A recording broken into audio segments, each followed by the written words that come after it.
Major funding for these programs is provided by HSH Nordbank and First American Title Insurance Company of New York, Perfect Building Maintenance, Allied Partners, Greenberg Traurig LP, the Moynihan Group.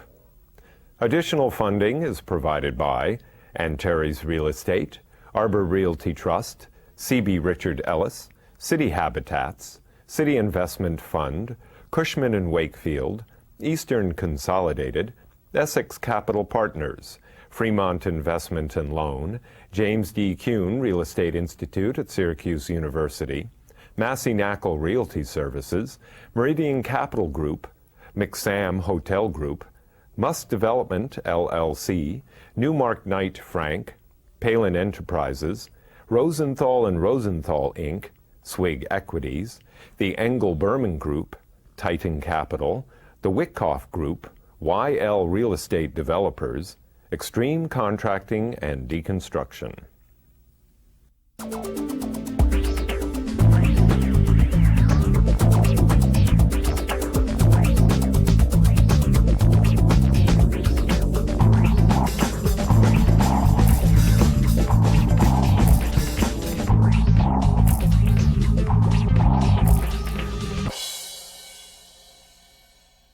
Hello, my name is Michael Stoller, host of the Stoller Report, Real Estate Trends in the Tri-State Region.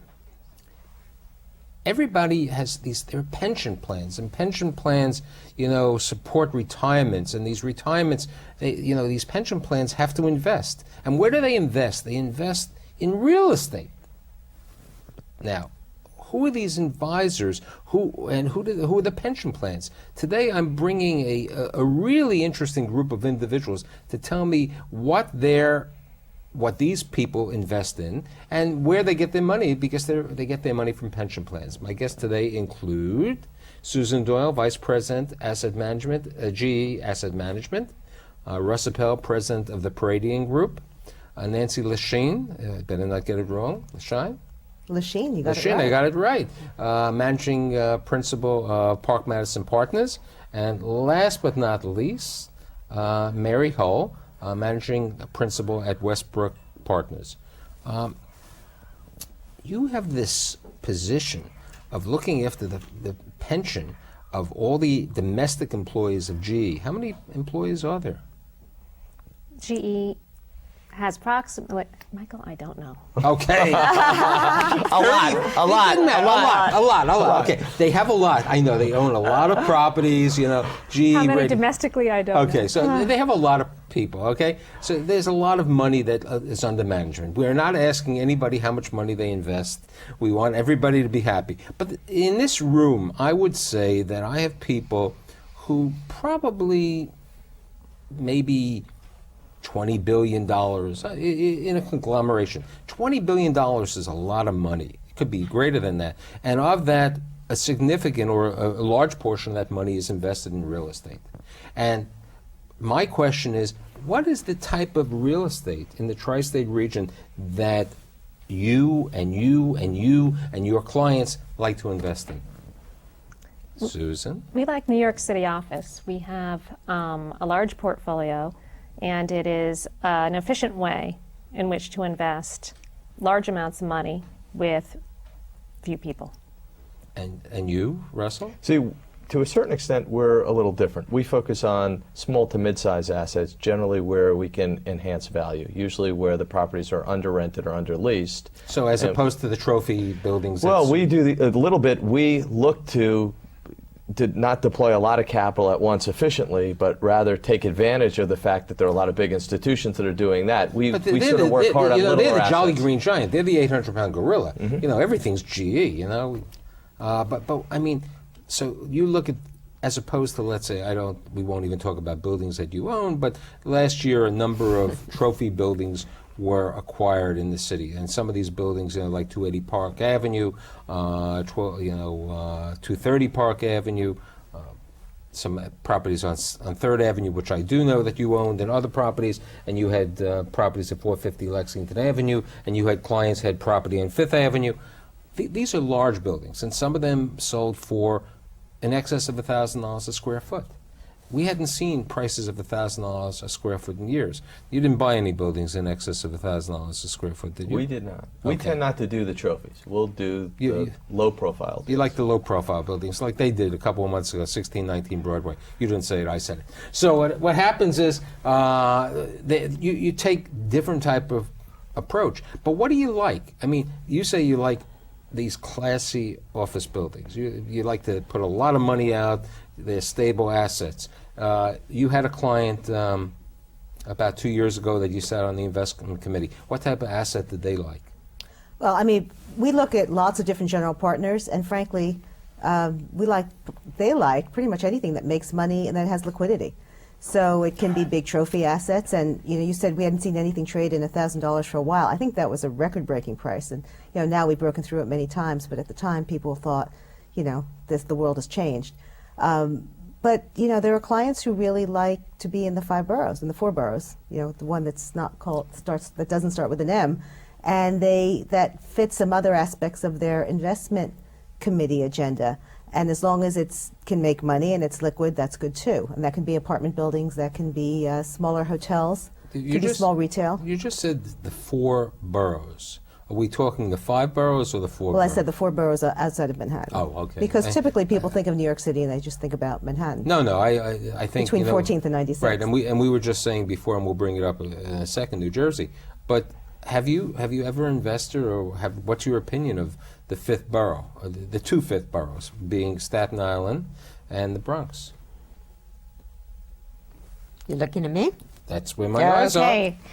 I think Nancy brought up an important point, and this is the way we look at it. And we're global investors, and we look at cities that we call gateway cities. And so one of those cities is New York. And I'd say, we've acquired and managed over $7 billion of assets. In that number, maybe 20% of what we have invested in and are currently investing is in the borough of Manhattan. We've done some investments outside of Manhattan, but we like the deep, liquid global cities, to be honest with you. I think the other thing is, one of the key factors is because there is so much liquidity. When you were talking about, would you buy trophy buildings? I mean, our story is we like, to buy investments, to make investments where there is a story. And which is what basically Russ was saying. Yeah. He likes these tarnished apples. Right. Which aren't polished over here, and where you can possibly do a little polishing and you can really increase the value, which increases the value for your investors. But to answer your earlier question, we love gentrifying markets.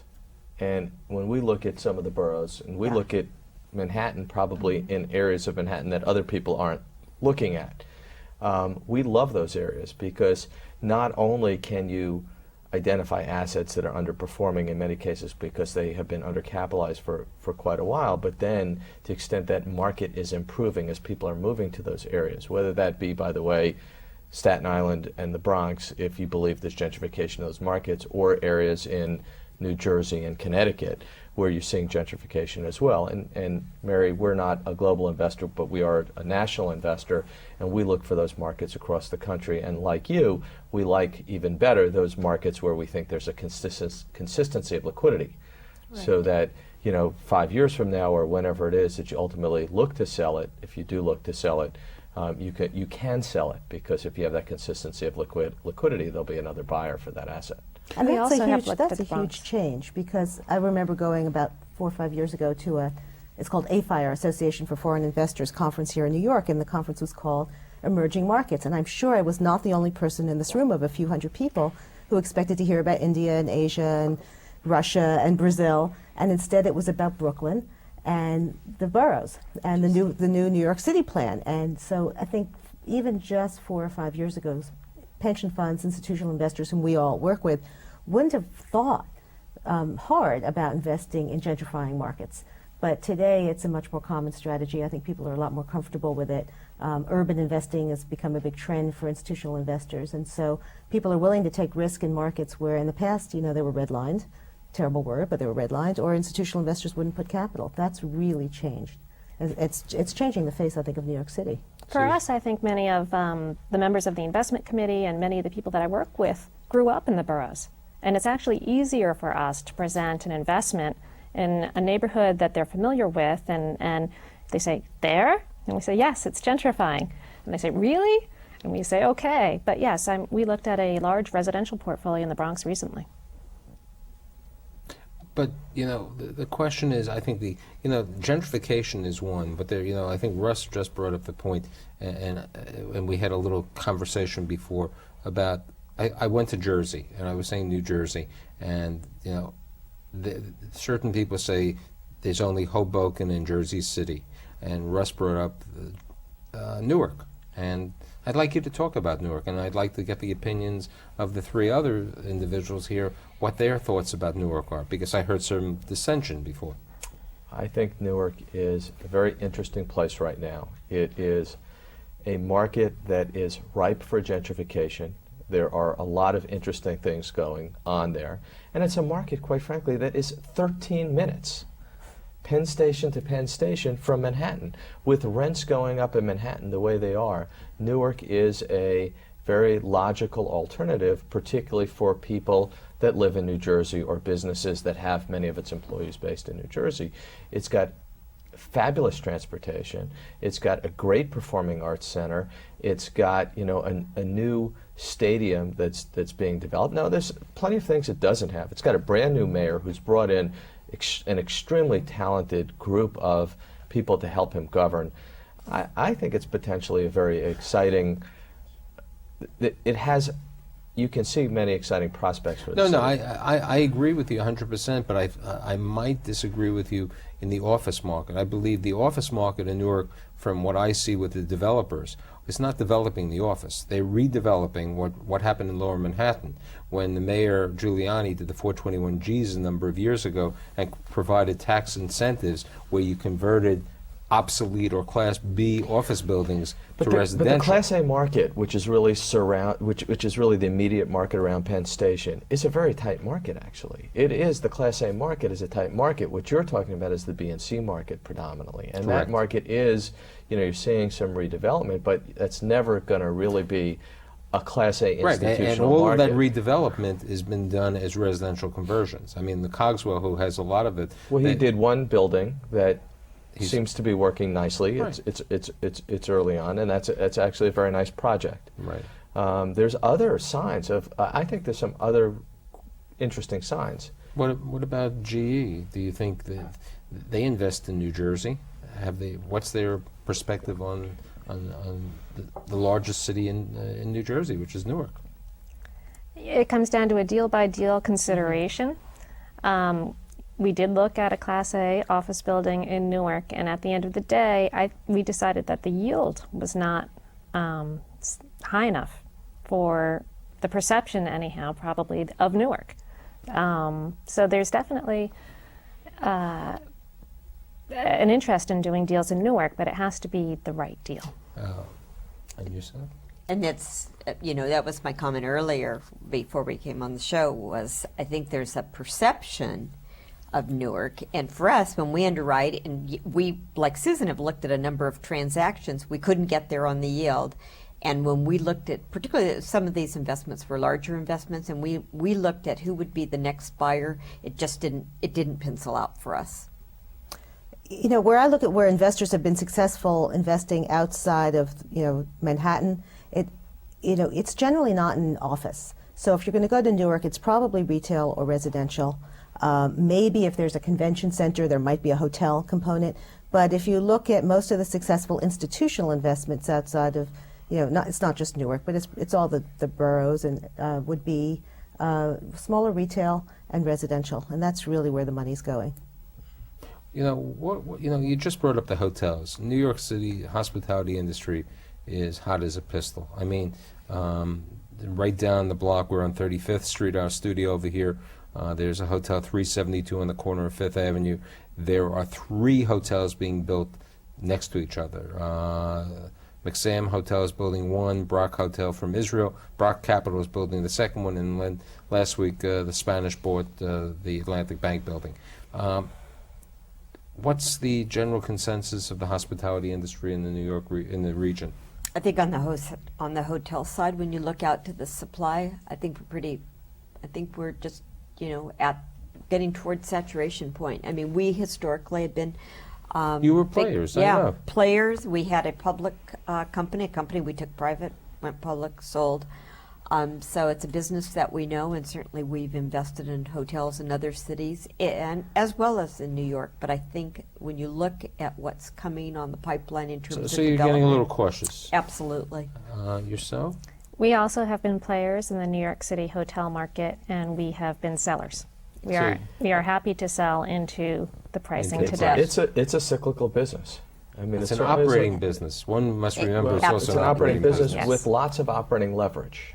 Not just financial leverage, but operating leverage. And so that increases the volatility of the bottom line, which means that... So when you're looking at those pension investments... Today, Russ, I mean, if somebody gave you an opportunity... We're not a buyer of hotels in the tri-state area. I still can't find a hotel room under $500 a night. But you will be No, able we can. to. But you will be able to in 2 years. In Hotel Well, that would be a 372, good thing. Yeah. Hotel 372, the rooms are, we walked in there, myself and my partner, we walked into it, and the owner showed us this room. And he said, "Why'd you put the air conditioner over here?" He said, "Because if I put it on the bottom, you couldn't walk in." I mean, and this is a brand new hotel, and it was $285 a night for this 100 square foot room. But you're right.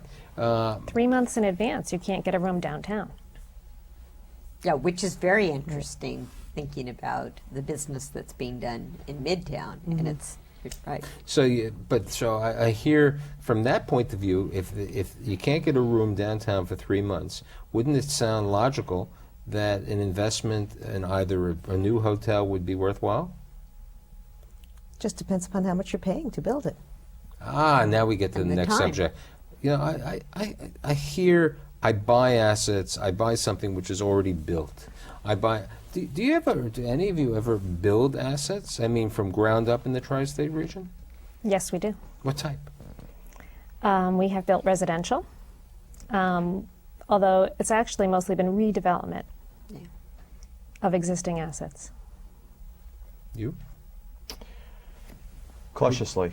Cautiously. Cautiously. I mean, generally we found that we've been able to buy it at discounts to replacement costs. That's not always the case, and I think we certainly would consider it. But it is more challenging in the New York area. Construction's more challenging. You have to have, real expertise. But we do redevelopment. But redevelopment. What I'm saying is the subject of my article this week in the Sun is land prices, and there's a very interesting project which I will not disclose. The same way that I'm sitting with pension advisors, they don't even tell me their buildings. I don't want to hurt anybody over here. Or our clients. Or our clients. I didn't ask for the clients, but there is a property. A very prime property, probably one of the most prime properties today in New York City, at the UN Plaza on 46th Street that Macklell Properties bought 2 years ago from the Anti-Defamation League, that he paid at that time approximately $450 a square foot. And it's in contract to be sold for $660 a square foot. Now, if something is $660 a square foot, just to buy the land and the construction and the soft costs and everything, you need a nice, pretty penny to sell these units. And people said, land is going down. At $660 a foot, land's not going down. Hotel properties, which are not zone residential, that you can't build residential, today are selling as much as $400 or $500 a square foot in prime area, in the meat market, in the West Village, and all this. I mean, I think, like Russ said, cautious redevelopment is really the subject at hand. Why do you say land is not going down? In Manhattan, land is not going down. I think if you can hold mid to long term, you're right. But holding land costs money. I agree, and that's part of the reason that Mr. Macklell sold the property, because holding the land for 2 years was a cost of running the business. He was But I fortunate. think, Michael, what you're implying, though, is when you look at most places around the country, outside of the tri-state area, certainly outside of Manhattan, particularly given what's going on with the housing market and the condo market, land prices certainly for residential, the value of land has gone down in the past year in most places. Construction costs have gone up. Yep. Condo prices have, in most places, not New York City, have gone down. If there's and that has even applied even if there's downward pressure on land prices. Land prices in Different the than borough Manhattan. of Brooklyn have gone down approximately $50 a foot. They've gone down for a different reason. They've gone down because of the changes in the 421A with where you can get a tax abatement and a variety of other things. So that has been a substantial effect. But let's get you people like investment. What do you think of you said you had people on your investment committee who grew up over there. What's your opinion of Brooklyn? I mean, Brooklyn is booming. I love Brooklyn, and Williamsburg, Greenpoint, potentially one day Coney Island. What are the opinions of this illustrious group of guests about Brooklyn? We're not looking at Brooklyn. I mean, it's just, I think for us, if you were going to do Brooklyn, it would be, residential, and we're basically focused on the borough of Manhattan. Centric, yes. Yeah. Brooklyn is fantastic. Brooklyn is the next Manhattan in terms of, clearly if you're looking for a place to live today, more young people rather live in Brooklyn than live in most neighborhoods in Manhattan. It's got everything. It's got the best of New York in terms of the ethnic diversity and the interest and the cultural arts. And I have to put in a plug for Marty Markowitz, has done a great job there. The Brooklyn Philharmonic is it's just phenomenal. Brooklyn Academy of Music's phenomenal. I mean, there's just, it is very, very dynamic. And it's just in the last few years, if you walk around and see the construction. I agree with you. The only question that's happening in Brooklyn is in downtown, there may be an overabundance of situations. They're planning 3 million square feet of office space. There are at least 6 or 7 new large condominium developments in downtown Brooklyn, and downtown Brooklyn is not yet a 24/7 community. Right. It will be a 24/7. There's a W plan, there's a Cambria Heights plan, there's a Sheridan. Brooklyn for 40 years did not have a hotel until Josh Muss built a hotel 7 years ago. But right now, there's a lot of going on. You invest in Brooklyn, don't you? Yeah, but I don't think Brooklyn has to be Manhattan. Brooklyn is a great alternative. We are seeing the boomers age. People want to be more urban. People want more culture. Brooklyn offers a more cost-efficient alternative to Manhattan, and it offers many of the same things. I wouldn't say it's the best of Manhattan, but you have young people moving there. You have boomers moving there. I think a lot of great things are happening in Brooklyn. I don't think it's the next Manhattan. I think it's behind Manhattan, but there's great things, and it's a great alternative to Manhattan. Let's go. I think it was 1999, 2000. Everybody thought that the next great office market was going to be in Long Island City. It was the .com world. Everybody felt that it was wired. They called wired everything, and then the .com world went dead, and fortunately, the Browse family were able to get MetLife to move into the building. Now they've moved out of Long Island City. What's your feeling, since I know I'm not even going to ask you because it's not Manhattan, okay? It doesn't mean we don't look at things outside of Manhattan. But what about Long Island City? As Tom Alganian once said to me on my show, we used to live in Queens. We'd come in and we always passed Long Island City. I said, why did it take you 30 years? He said, it's finally taking us. Long Island City has a couple of nice things. Tishman Speyer is planning a 3 million square foot development. The United Nations Federal Credit Union built a 450,000 square foot building recently. Long Island City? And we think Long Island City's got great potential. It's residential, definitely some interesting office plays. We would definitely invest in Long Island City. I think Long Island City is interesting. It is interesting. I think it's an interesting market. It doesn't have some of the feel. It's still a little more industrial. Right. It's still gritty and still industrial. A little more industrial. Although, you look at some of the new buildings that were built on the water, looking right at Manhattan. They're gorgeous. They're beautiful buildings. It is happening. And in some ways, what's interesting, what I think people don't, because of the rent stabilization laws, some of the industrial areas can gentrify more quickly than the residential areas because you can, as the industrial leases roll, then you can renovate those buildings. Some of the residential buildings, the gentrification takes longer because of the. But you bring in a great point, which is like Williamsburg. I mean, I was in Williamsburg, and we're interested in possibly doing something there. Williamsburg is hot. I mean, it's because Brooklyn, people but it's live there. If you start at a place where people live, and then you try to bring the other uses in, retail, office, people want to work where they live, it makes a lot more sense. If you're starting where there's factories and you have to bring the people there, then you have to. It's much harder and it's a longer sell. And I think it'll be interesting to see what happens to Willets Point with the new version of Shea Stadium.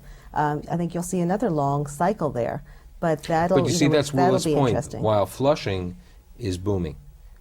Downtown Flushing is a unbelievable. It's unreal. The Musses are building this 900,000 square foot shopping center with 3 residential towers. They're going to make it all condos. The hotel business, the retail business. You have 160 different dialects over there. I mean, Flushing is a very interesting market. Now, you live in Long Island. Mm-hmm. Long Island hasn't had that much office development, or Long Island's hurting. I know you live in the island also. Long Island office market is doing stronger than well. you think. It's but doing but very there well. really haven't been any new buildings. not a lot of No, new we have development. developed ground Nassau up in Long County, Island in right? the last 2 years. Where? We have developed a little bit further out from Nassau Suffolk? County, Suffolk. Okay. No. Now, since you bring up, you're the Connecticut Yankee over here. Your office is in Stanford. Stanford, and everybody's talking about Stanford. RBS is opening a big corporate headquarters. What's happening in Stanford? I mean, are people from New York City relocating to Stanford? Are offices relocating to Stanford? RBS is clearly the big story, and they are centralizing from Greenwich and New York and a bunch of other offices. But Stanford recently has had negative absorption and has lost a lot of their tenant base to Norwalk. To Norwalk. Norwalk's further, isn't it? Norwalk is further. Price-wise? Price, and I think, although I don't know the details, I think some of the tax incentives played a role as well. You like Connecticut? I do, to live. To live. To live. But it might be redlined or quietly like the other 4 boroughs of the city of New York. When it comes to office, you just want to have bought everything you could have in Greenwich about 5 years ago. Yeah, I totally Right. agree with that. As I had Joe Beninati on my show, if you bought certain buildings in Greenwich, definitely. And I never heard of something that it's so centric they have to be near the airport. It's surprising that we finished 30 minutes, and I would really like to thank all my guests for being here today. Susan Doyle, Russ Appel, Nancy Lachine, and Mary Hull. Next week, we're going to have the next generation of real estate developers. See you next week. Thank you.